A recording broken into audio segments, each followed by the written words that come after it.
Welcome. I'm Amy Watson, a certified life after baby loss coach and mom to 2 babies in heaven. Join me as I show you how you can truly find yourself again. Together, let's knock off those rough, painful edges and learn to carry your grief so you can step forward into all this life has in store for you. This is the Smooth Stones Podcast. Hey friends, welcome. I am so glad you're here. If you're new, an extra special welcome. If you've been here a while, oh my goodness, I appreciate you so much. One of my goals this year is to really grow this podcast and help more people. So I'm going to ask all of you listening, will you please think of one friend who needs a how-to guide for life after loss and send them a link to your favorite episode or something that touched you, or just share what we're doing over here. It would mean so much to me. I will absolutely love you forever and appreciate it. And also, I just know how important it is to, if you love something, recommend it to someone else. That's the thing I love about podcasts is it's so personal. I love getting to be in your ear while you're going for a walk or doing your laundry or hanging out with your family, going for a drive. But I also love how it can just reach infinite numbers of people all around the world. It's so fun when I look on my podcast hosts and see like all the countries where this podcast has been downloaded. It's so cool. I love it. I love podcasting and I love listening to podcasts. So please share. Thank you so much. All right, today we're going to talk about a really important tool that I actually can't believe I haven't done a podcast episode about. But what I'm going to call it is treading water. This is going to be a really useful episode for you, and it's going to help you on those really hard days. Let's talk about it. What things are hard for you? I want you to ask yourself the question, when do I struggle the most? What is hard for me? When do I find myself just feeling like I'm failing, I'm not getting it done, I'm like at my absolute worst? My behavior is the worst, my productivity is the worst, just all of it is rough.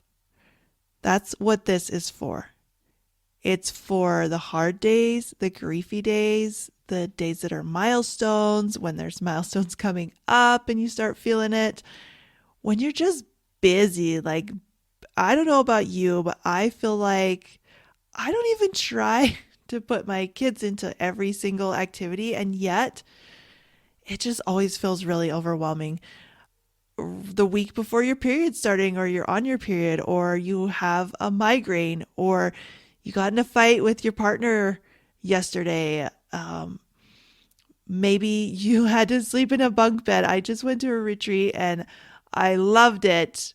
The only part I did not love was I was staying in a bunk bed with a friend, and I don't know, there's just something about a top bunk that is not for people above, I don't know what age, children. Let's just say adults should not be on top bunks. Maybe you are postpartum. Maybe you've just had your loss and your body is figuring things out and you've got hormones and you're tired. Or you're pregnant after loss and you have hormones and you're tired and you're scared. All of these things, whatever you find difficult, this is what this tool is for, and you are going to love it. The thing is, when we have those kind of days, and I guess overall we would just call them bad days, when we have a bad day, a lot of times what we do is we tell ourselves that we're failing, that we're awful, that we shouldn't be acting the way we are. We should be doing more. We should be doing things differently. We all have this inner critic and this narrator in our head that is constantly telling us we're messing it up. And sometimes that part of our brain will even say, you're messing it up permanently. For example, if you yelled at your kids or you said something mean, a lot of times our brain will be like, you're really going to mess these kids up. Like, they're going to need therapy when they're older. And guess what? They all do. Everybody does. But yeah, we just start going down this rabbit hole of worst case scenario, and we just feel more and more terrible. So we're already having a bad day, and then our inner critic starts going, and then our inner critic starts projecting out into the future, and before you know it, you can just feel terrible.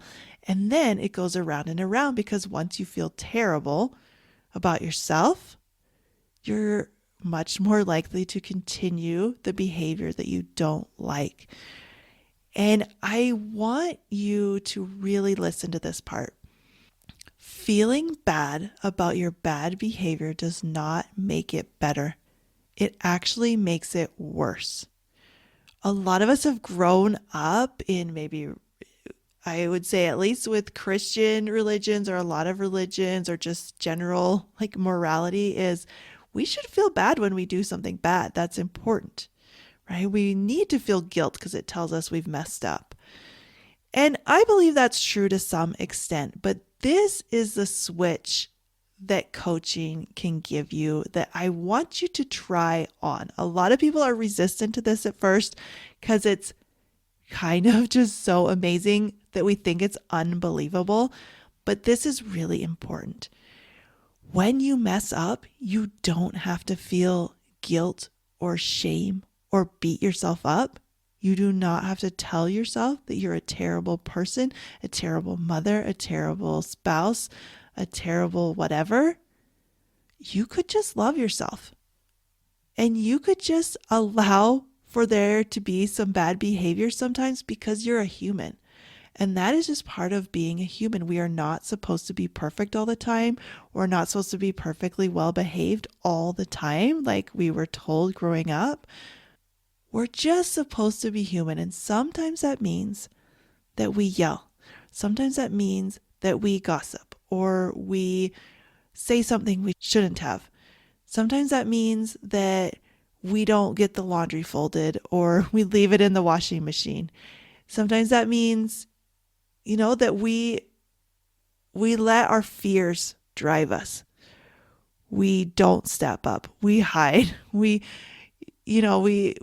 come from our, what we would call, the worst version of ourselves. That's okay. That's part of being human. And as soon as you can love and have compassion for yourself, life changes. Because we have been told so many times that it's so important to feel terrible and to punish ourselves. Like we need to be punished for a bad behavior in order to change. But I want you to think about any time that punishing yourself or punishing someone else or telling them what a loser they are, how terrible they are, how does that work?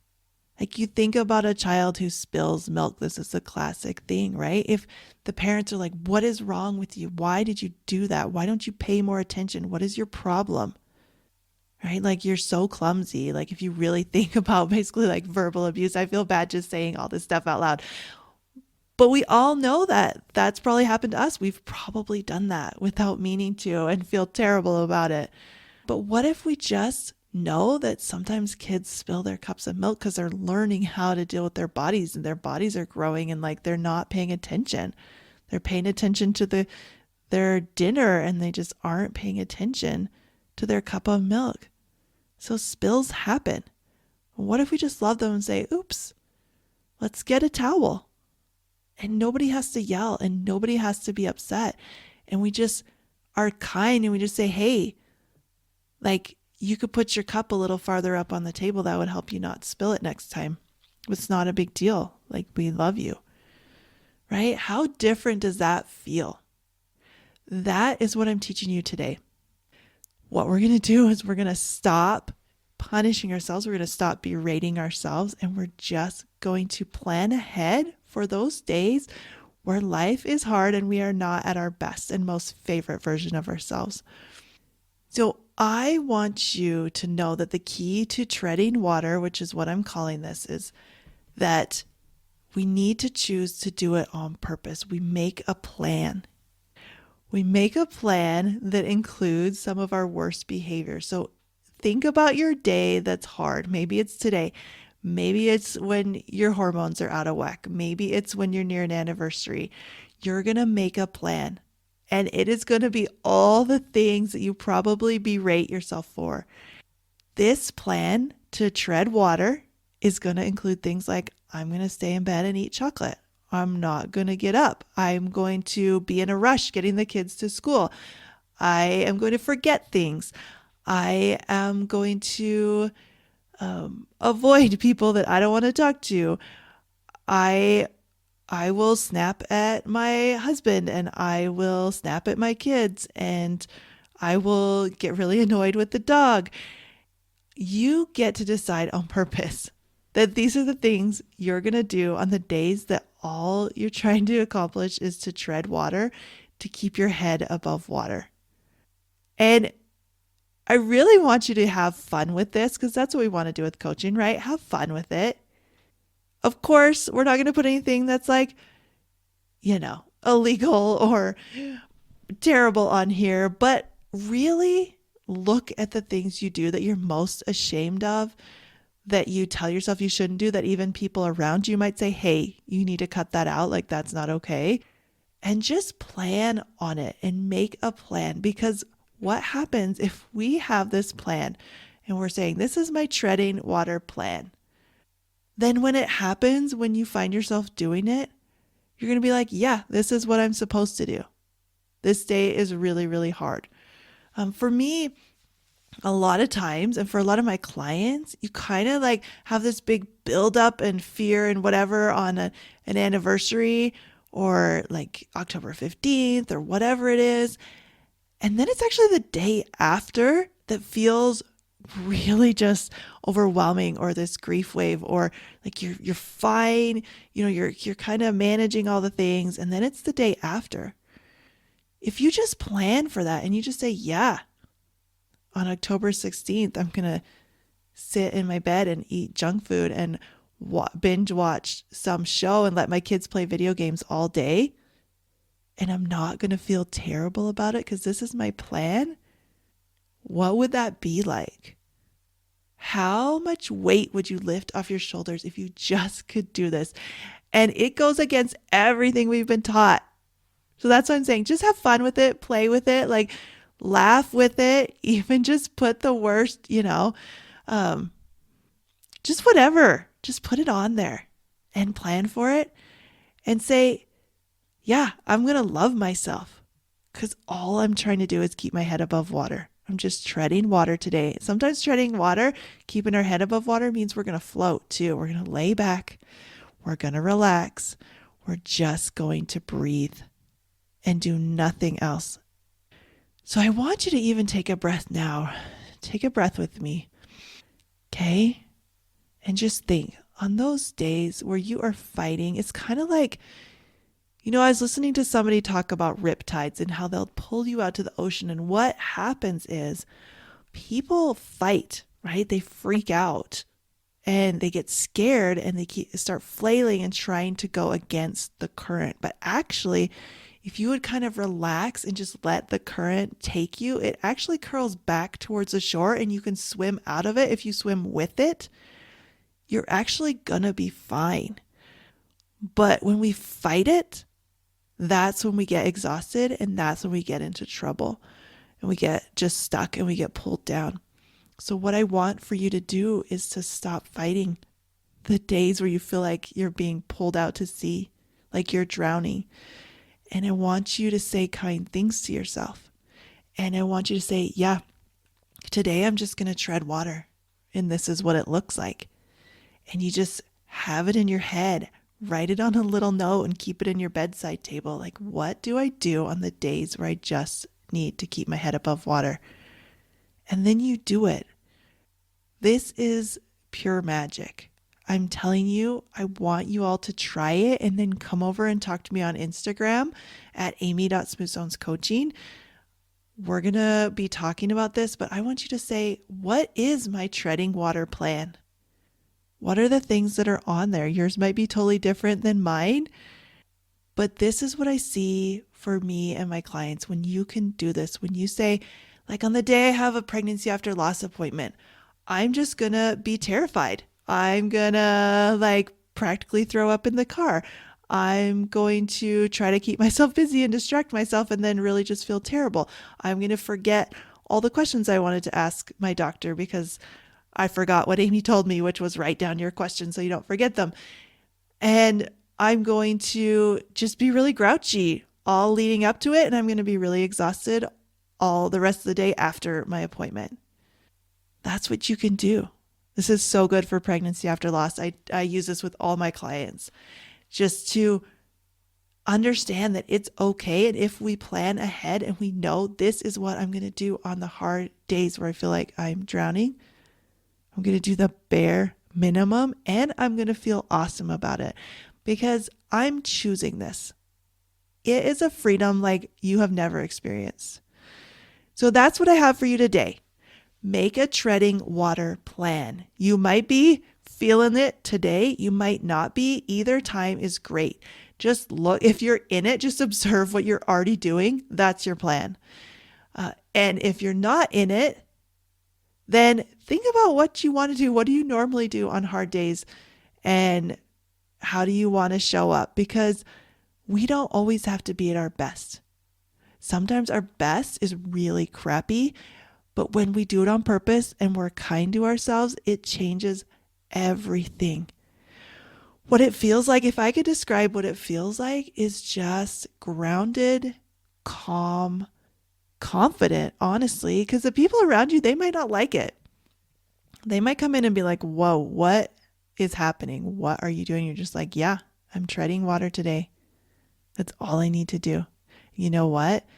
The dishes and the everything is going to wait. It's going to be there tomorrow when you feel better. And also what sometimes happens, but this is never the goal, but what sometimes happens is if you give yourself permission to just tread water, you're actually going to ease into it and you're going to feel like you get a little bit of energy back, right? Just like we don't want to swim against that riptide. We want to go with it. You get more energy. You get more confidence if you're like, I'm going to get out of this instead of just flailing around and, basically making it so much harder for yourself. So I hope you have a great day. I hope you really implement this. Try this one. See what happens. You do not have to be mean to yourself on the days that you are not the person you want to be. It's okay. We all have days like that. Get some chocolate, get your favorite movie, pop it in, have a good cry. It's all good. I love you. Hang in there. I'll see you next time. Are you tired of feeling like your baby's death was somehow your fault? Go to smoothstonescoaching.com and get my free mini course, How to Stop Blaming Yourself After Loss.